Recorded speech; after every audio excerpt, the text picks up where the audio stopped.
Setiap hari kita pakai listrik ya kan? Colok charger, nyalain laptop, TV, udah jadi kebiasaan aja.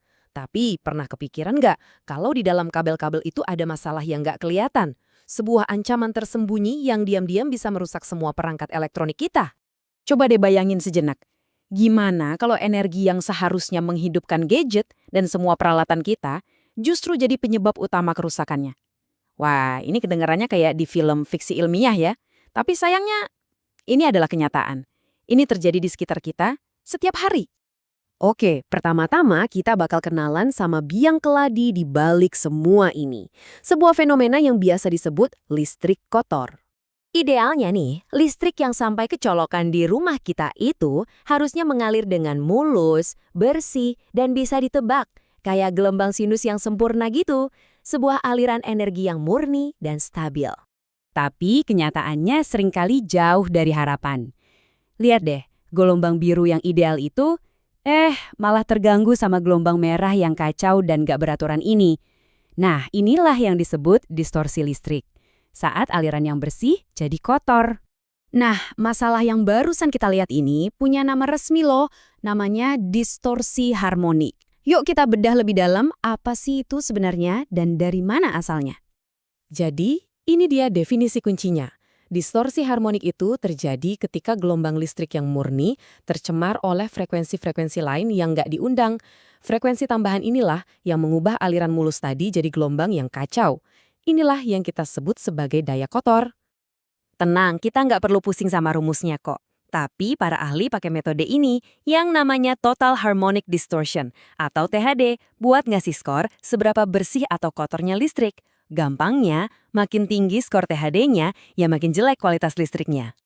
Lalu apa sih yang menyebabkan distorsi ini? Dan apa dampaknya di dunia nyata buat kita? Mari kita coba sambungkan titik-titiknya. Dan ini dia bagian yang paling ironis. Ternyata pelakunya adalah perangkat-perangkat yang paling sering kita andalkan setiap hari. Ya, komputer, inverter, charger, sampai catu daya. Cara mereka menarik listrik dari jaringan itu nggak mulus, yang akhirnya malah mengganggu gelombang bersih dan menciptakan kekacauan ini. Akibatnya pun sangat nyata dan bisa berbahaya loh. Ini bukan cuma teori. Distorsi ini bisa bikin kabel jadi panas berlebih, trafo listrik kelebihan beban, dan yang pasti, bikin boros energi.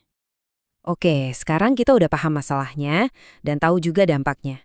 Pertanyaannya, gimana cara melawannya? Tenang, ada solusinya kok. Para pahlawan sudah tiba. Jadi, ada 3 cara utama buat melawan distorsi harmonik ini. Anggap aja mereka ini tim pahlawan super. Ada filter harmonik yang tugasnya menyaring frekuensi-frekuensi pengganggu. Lalu ada reaktor yang fungsinya kayak peredam kejut buat menstabilkan aliran listrik. Dan yang paling penting adalah desain sistem yang baik dari awal untuk mencegah masalah ini muncul. Biar gampang bayanginnya, cara kerjanya itu mirip banget kayak filter air. Solusi-solusi ini mengambil gelombang kotor yang masuk, menyaring semua kotoran frekuensinya, dan yang keluar adalah aliran listrik biru yang bersih dan murni. Siap dipakai dengan aman. Pada akhirnya, memperbaiki masalah harmonik ini adalah bagian dari sebuah gambaran yang jauh lebih besar dan lebih penting, yaitu kualitas daya. Jadi, kualitas daya itu adalah konsep buat menjaga supaya jaringan listrik kita selalu stabil, bersih, dan bisa diandalkan oleh semua orang. Mulai dari satu rumah tangga sampai satu kota penuh. Ini adalah fondasi dari semua infrastruktur modern kita. Jadi, ini dia intinya. Mengelola ancaman tak kasat mata seperti harmonik ini krusial banget.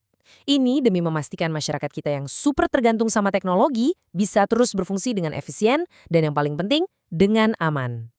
Sebagai penutup, coba deh kita renungkan pertanyaan ini. Dunia kita kan makin hari makin listrik sentris. Nah, apakah jaringan listrik kita saat ini benar-benar siap untuk masa depan? Siap menanggung semua beban baru yang akan datang? Masa depan kita bisa dibilang sangat bergantung pada jawabannya.